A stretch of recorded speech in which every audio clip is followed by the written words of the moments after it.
Hi guys, Shenoah Grove here with Texas REIAs. Excited to be with you today and share with you some real estate knowledge.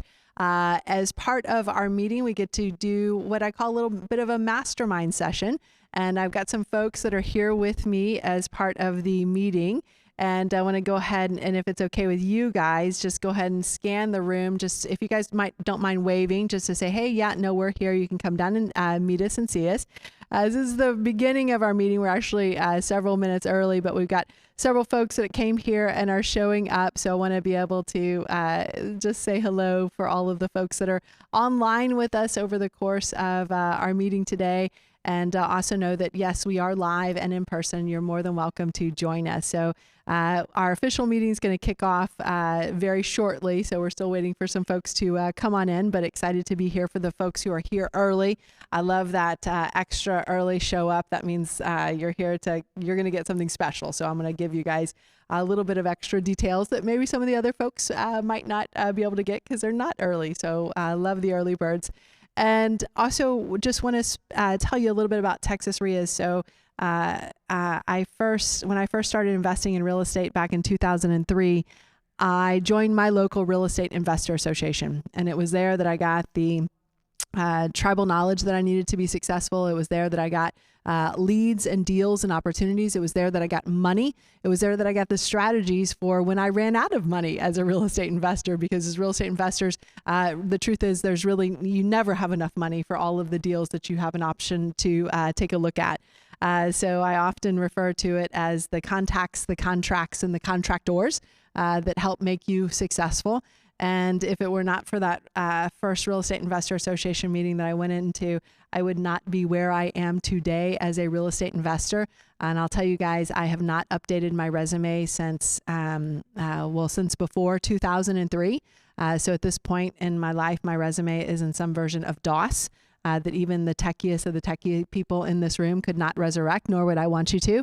And for my millennials in the room who are saying, what does she mean, the DOS? What is the DOS? Yeah, what is that? So just ask one of the no hair or gray hair people that are close to you, and they'll tell you all about what that is. But I've been so blessed to not have to update my resume since actually before 2003. Because of what I do as a real estate investor. And it was that first association that I walked into that allowed me to not have to update that resume and to be able to do the life that I love, to be able to make money, to be able to replace my income from my corporate America job, to be able to build wealth, to be able to live in amazing houses. So that's an extra bonus that we get as real estate investors, and to continue to grow and thrive and to help other investors along the way in the same way that this investor association first helped me all of those years ago. So it is my honor to be here. I feel in a way it's paying it forward or paying it back or just paying it. I don't know. But also, as I'm here tonight, one of the benefits of doing a presentation is everyone always comes up to you to ask you questions, maybe about any deals or opportunities that they have. So this is also marketing, because I find a lot of people have deals and opportunities they just don't know what to do with, and they need a little bit of help, a little bit of guidance from maybe someone who's been doing it for a while. So excited to be with you all here as part of the presentation tonight. And I want to take a little bit of time to do what I'll call kind of our mastermind session. So I want to get to know you guys to find out what brought you here, what you are looking to learn, and how we can be of service as part of this association. So a couple of you guys I've already gotten to talk to, but some of you guys I have not yet been able to. So Brendan, I see you're here, and you brought Adam with you. Yes. So Adam, did you bring Brendan, or did Brendan you bring Adam? Brendan brought you. Okay. And then what caused you to want to attend?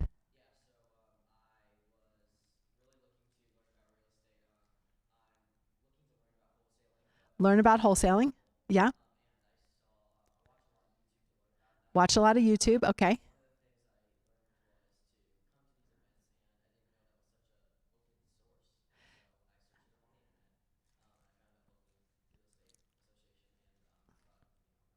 Okay, awesome. So so Brendan said he learned on he learned through YouTube to come here. So I'm glad you're here. So a lot of times I joke, I say, how many of you guys are in university? How many of you guys are in university right now? What about how many of you guys are in YouTube University? And it's you guys, probably among many of the rest of you, right? So I'm so glad that YouTube University pointed you here. So what I find about YouTube University is, it has all of the ingredients. All the ingredients are there. What it does not have is the formula to put how to put all the ingredients together. So and probably, the bigger thing that I see is that you're learning from people. Do you even know where the people live who you're learning from?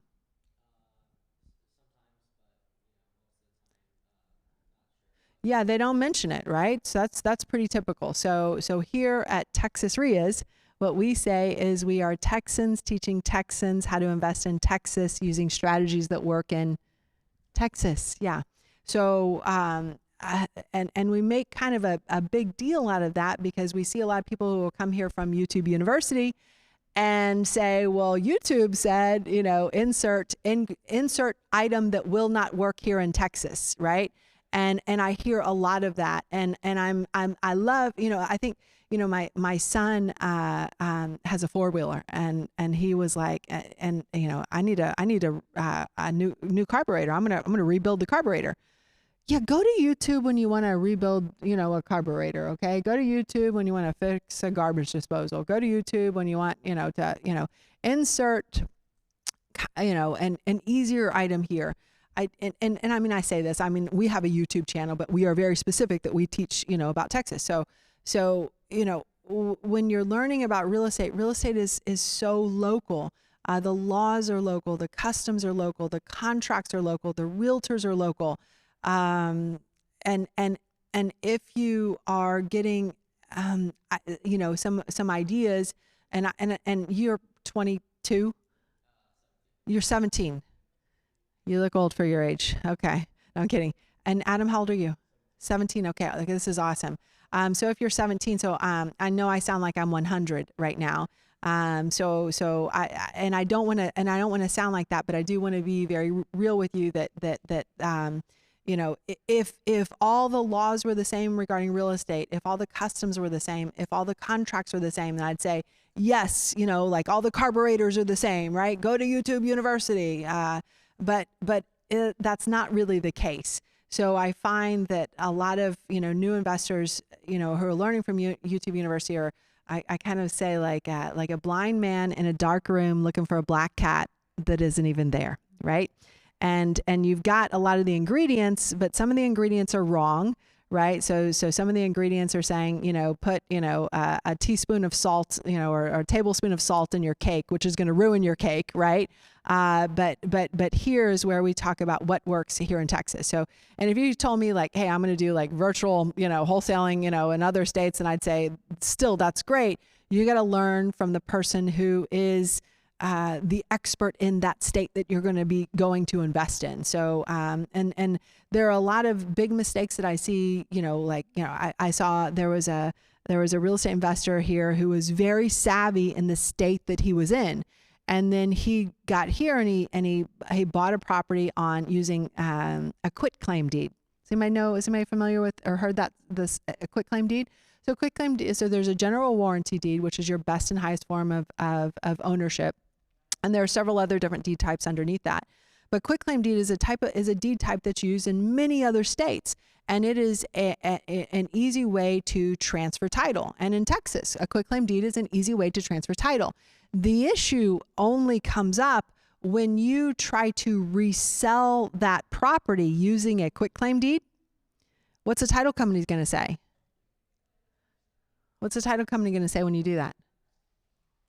They're going to say, "Oh, this is cute, come on in here. Somebody else is here from YouTube University, right?" And they're gonna say, I can't issue title insurance on this. Why is title insurance important? Because if you're selling it to someone who's going to be buying it with a loan, like Chase, Wells Fargo, Bank of America, or even if you're selling it to someone who's going to be doing a hard money loan, right? They're going to say, I can't loan you this money unless I can get title insurance on this. And you're never going to be able to resell it with title insurance. You've got to go back and get what's called a general warranty deed. So that's a tough lesson to learn, right? If you're learning from, someone who's not local. There's the way that we wholesale here in Texas is different. In fact, it's even changed over just even the last few weeks. How we wholesale is different here in Texas. So, before we had to make the distinction between selling the property versus selling the contract or selling what's called the equitable interest in the property. So are you familiar with that concept? Okay. So here in Texas, in order to not get a $5,000 fine for selling a property, if you are not a licensed realtor, then you cannot be wholesaling a property. Instead, you need to be selling a contract, your equitable interest in that contract, which is like your ownership in it, right? So if you say you're selling the property, then TREC, which is is the licensing board for all realtors and brokers. If they find you, they will fine you, right? And that's a $5,000 fine. And I've seen, if you go to the TREC website, like they list, like, it's like they have like the rap sheet board of everyone who's, doing something wrong or getting fined or whatever. So, but not all states are like that. And then what's changed recently is underwriting and title offices have seen a lot of wholesales come through, and a lot of the underwriters. So the underwriters also are the determiners within the title company of who gets title insurance and who does not. So again, and I told you, you guys understand how important title insurance. It's only important if you want to make money. It's only important if you want to resell that property. So what title companies are saying right now is that they want the seller and your buyer to sign a document that says, I know that you are wholesaling this property. How well is that going to go off? How well is that going to go off? It might not go off very well at all. The seller may have, and get very upset about that. What do you mean? I'm in this terrible situation. You're taking advantage of me. You're making money off of me. And the same hour, really? Brandon, is this how you're going to treat me? And they blow up the entire deal. And they can't, and it's not that they are not performing contractually. It is they can get out of that contract and not be exposed to specific performance, as an example, i.e., get sued to sell, and have it not be any part of fault of their own, because it's something that the title company said this is what you have to do. So now we've changed the way we're doing wholesaling now to kind of, we're creative real estate investors. This is what we do, to change the wording. And this is really important for those of you guys who are interested in wholesaling. We're not calling it a wholesale agreement anymore. We're not calling it an assignment agreement anymore. What are we calling it now? We're calling it a management fee. And I know this sounds like, really? Like, that's it? That's all? That's the secret? And the truth is that right now, as we're working with underwriters, yes, that is in fact the secret. So again, these are just a couple of concepts that they may not mention at YouTube University, because again, they've got a lot of the great ingredients, but they don't have the formula, know how to put it together. And you've got to learn from, if you're investing in Texas, you've got to learn from other local Texas investors. And that's why, at Texas REIAs, and we'll get approached, and people will ask us like about investing. And, I say, like, I'm going to stay in my lane. So I know my lane really, really well. Like, I can go deep in Texas and in terms of the laws, in terms of the contracts, in terms of the contacts and the contracts and the contractors, right? But I don't claim to be able to go deep in the other, states, right? And I've got colleagues who invest, I've got several colleagues investing in Mexico and Costa Rica. But they have their set of contacts, contracts, and contractors. They have their local association, and they've gone deep in it in order to be able to figure out what the things not to do wrong, right? So I don't want any one of you to pay. This is going to sound harsh, but I don't want any one of you guys to pay the dumb tax, right? The tax for not being educated. The tax for, and I might even call it the YouTube University tax, because that can be some very painful lessons that if you're not surrounded by people that are investing where you're at, who are actively investing where you're at, who know, all of these things and the ins and outs. I mean, there are, for those of you guys who are new, you may not know, there are a lot of potholes out there for us as real estate investors. You really have to be number one, aware of those and know how to avoid them, and know, some of the basic tricks, because the last thing you know, and it breaks my heart when I see an investor who will say, like, well, this is the lesson I learned on this deal, or this is the lesson I learned on that deal. And basically the street, will slap you around, or punch you in the face, however you want to look at it. Either way, it's not going to be fun. If keep on YouTube University, but make sure you're listening to Texas folks. Yeah.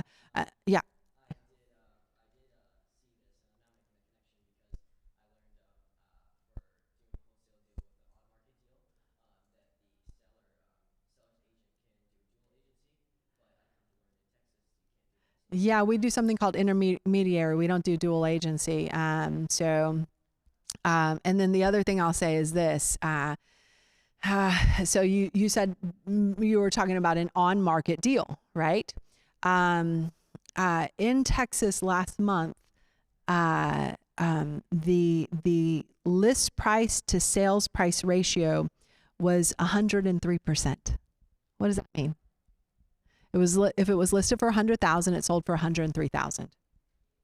Yeah. How many deals do you think are on the MLS right now? Anybody? Not many.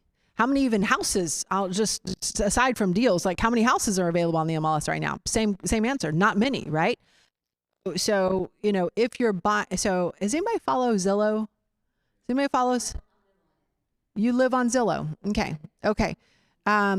Okay. So, all right, this is going to be tough. What did Zillow announce about 2 or 3 weeks ago? Yeah, we're not buying houses anymore. Zillow said we're not buying houses anymore. Why did Zillow say we're not buying houses anymore? They're paying way over price. What are they using?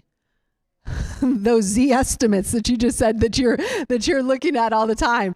Beware of the Z estimates. The Z estimates made Zillow go broke. Okay. So Zillow, there was an article about Zillow. You guys can check it out. Basically said in Arizona, as an example, Zillow bought like 300 houses, and on each of those houses, they lost on average $29,000. So Zillow, who is in the market to buy and sell properties, what did Zillow say in that press release? Hey, this real estate investing thing, it's not as easy as those YouTubers make it sound, right? It's not as easy as these Z estimates, right? In fact, some of these Z estimates are really far off, right? And how many realtors in the room? Yeah, I knew you were. I knew you were. Keep your hands up. Keep your hands up. Keep your hands up. When someone says to you, Zillow says, you look at these faces over here. When someone says to you, well, Zillow said, what is it Craig? I can't read the whole, Craig, yeah. What are you saying, Craig? Ignore Zillow. Why would you ignore Zillow? It's not real. It's wrong.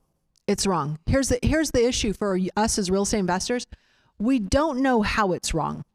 Usually, I'd say 80 to 90% of the time, it's too high. About 10 to 20% of the time, it's too low. So as a real estate investor, how does that affect you? That means if you're using that as what the end value is, might you be overpaying for that property? Yes. And when are you going to find out? When it's not Zillow that says, when it's your buyer that says, right? So I want to kind of get in front of that curb so that buyer doesn't punch you in the face and tell you that Zillow was wrong, right? The market's wrong.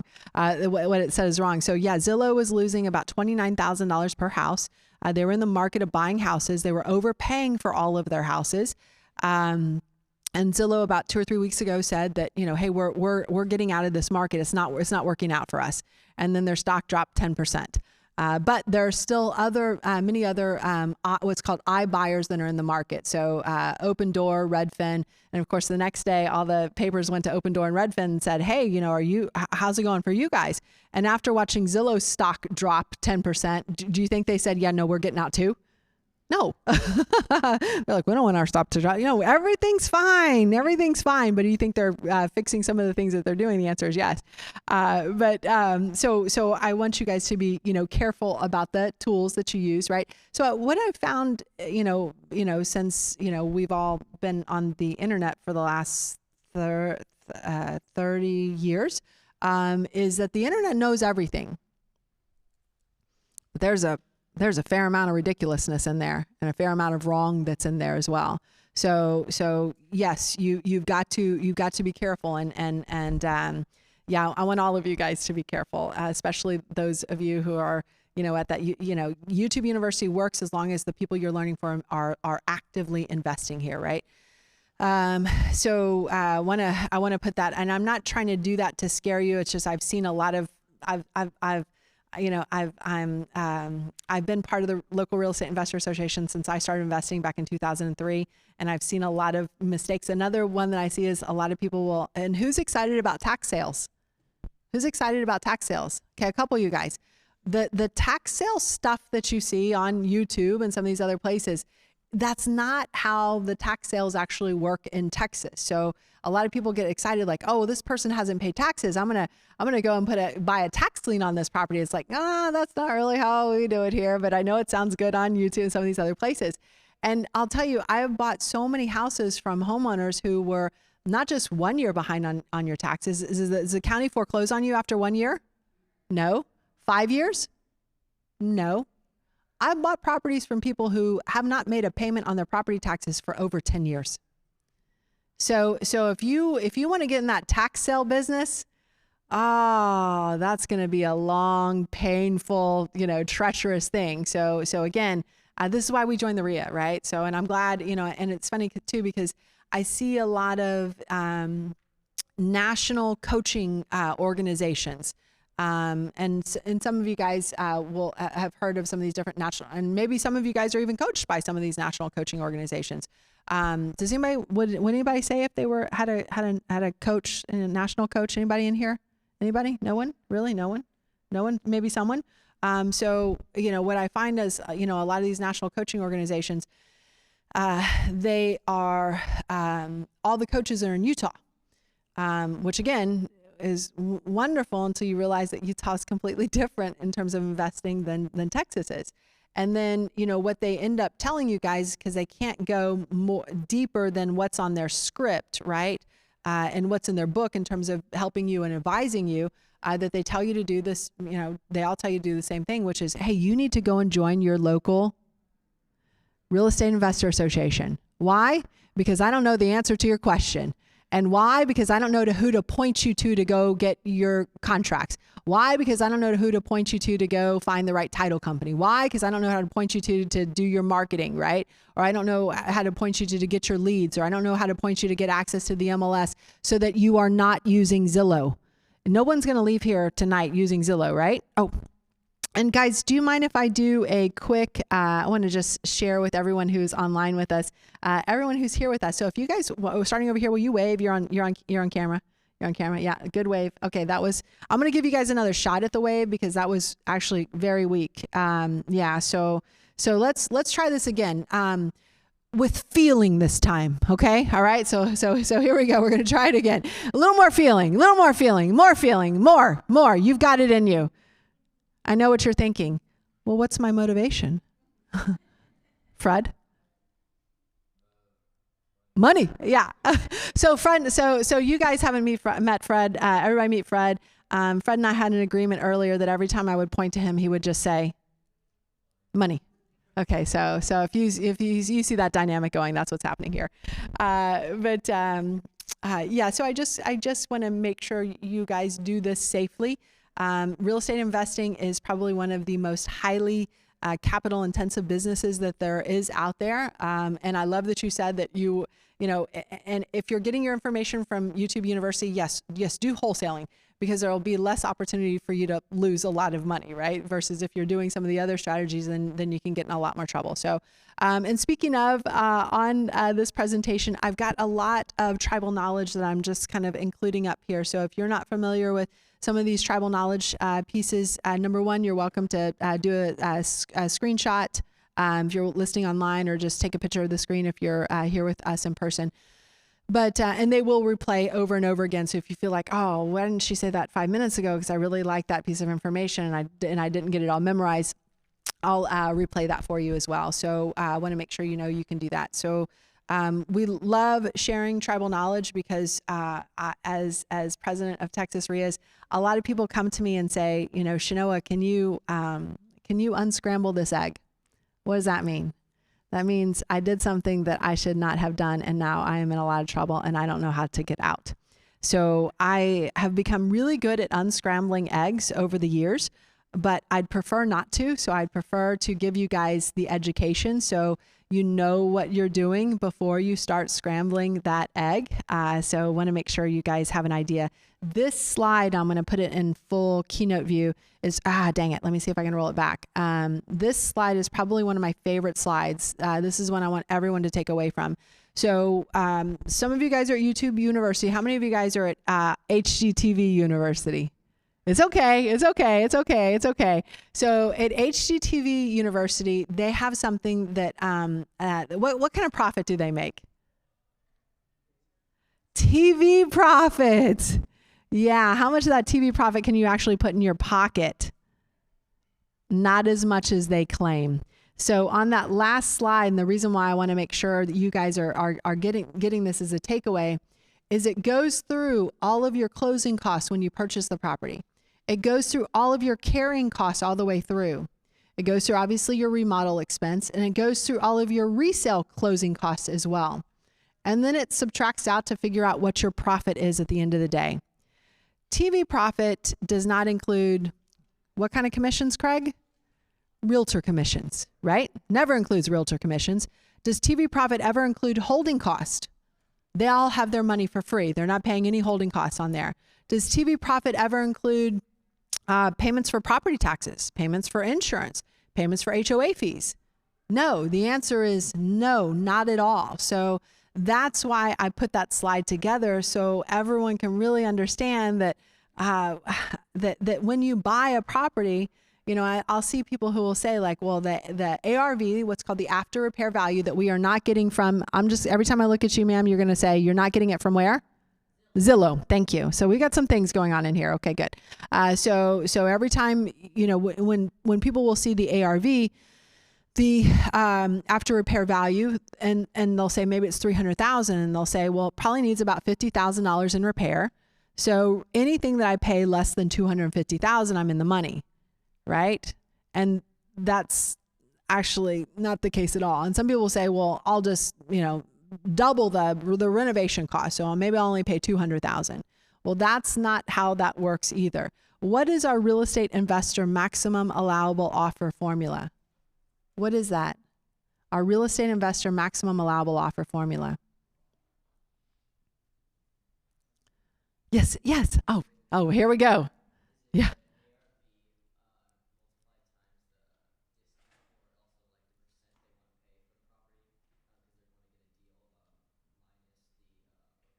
Well, what's that percent? Is it 10%? Is it 50%? Is it 70%? Is it 80%?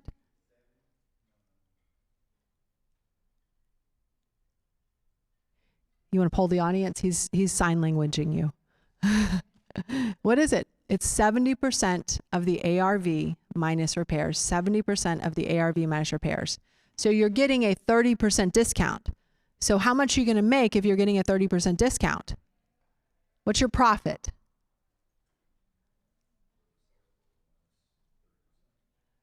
So Vernon, is that right? Vernon says whatever you sell for minus 30%. So that's how the TV profit works. But what do we say we also have? We have closing costs on the buy, we have closing costs on the sell, and we have holding costs all the way through. And typically that eats up somewhere between 15 to 20% of your 30% or of your 30% discount. Most of that, right?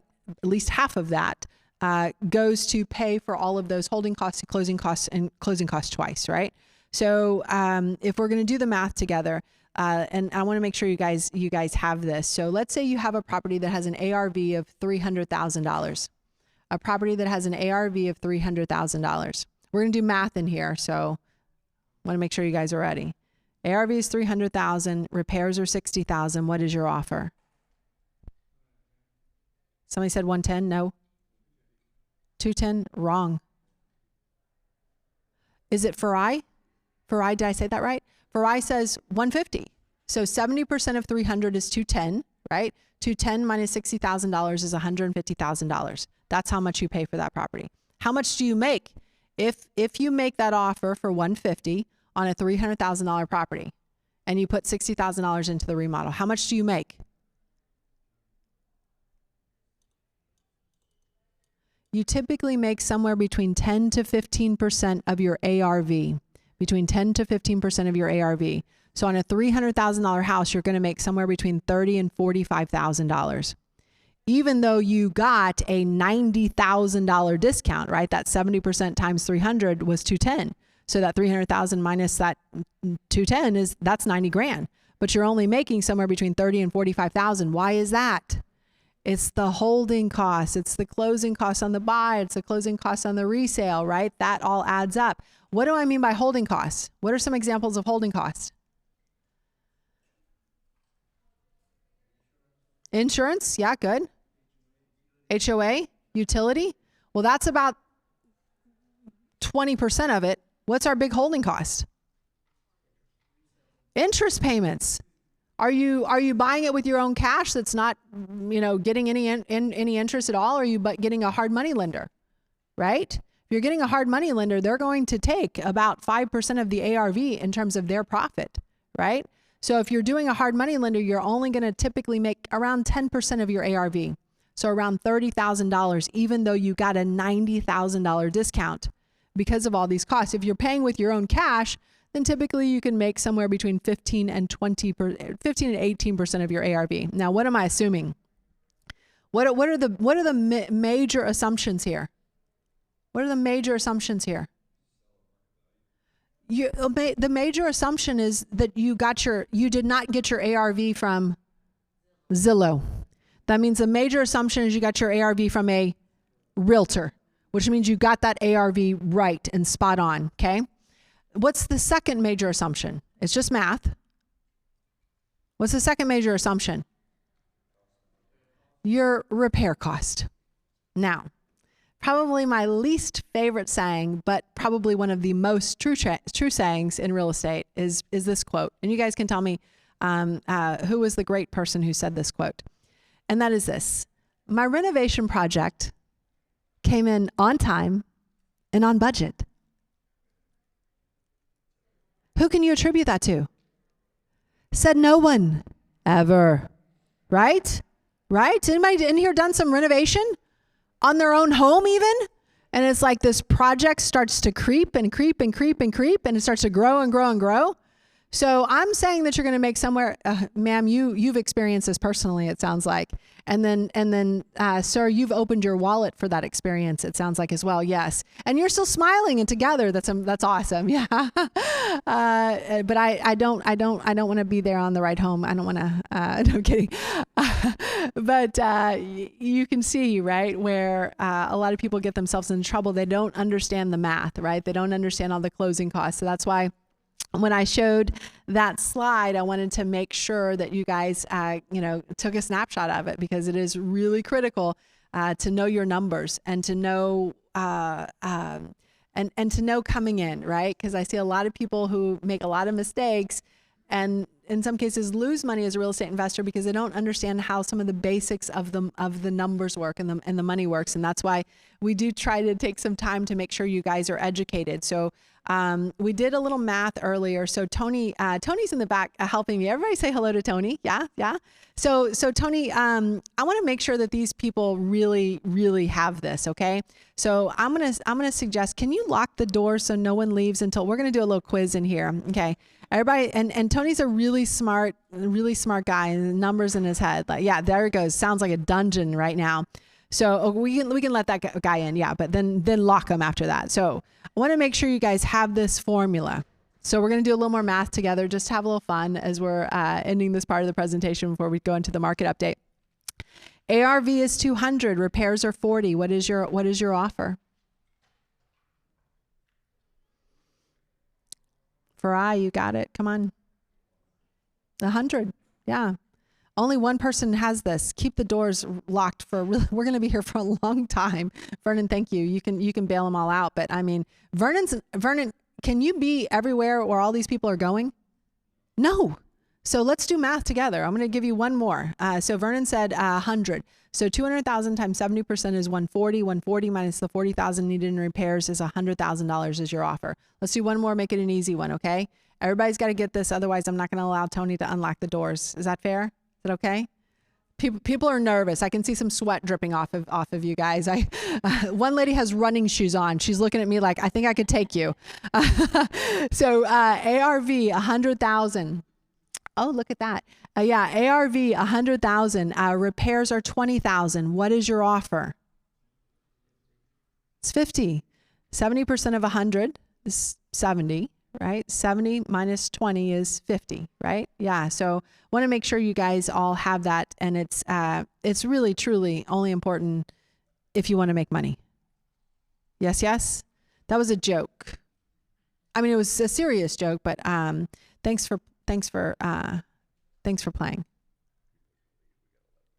Oh yeah. Oh, people are going to leave. We got to okay. Yeah. Well, you can open the doors again. All right. So sorry about that. Tony's like, I'm going to do what she said until everybody passes math in here. We're going to stay in here. So, awesome guys. So I think we're about ready to start the other part of the presentation. We're having a little technical issue. Yeah.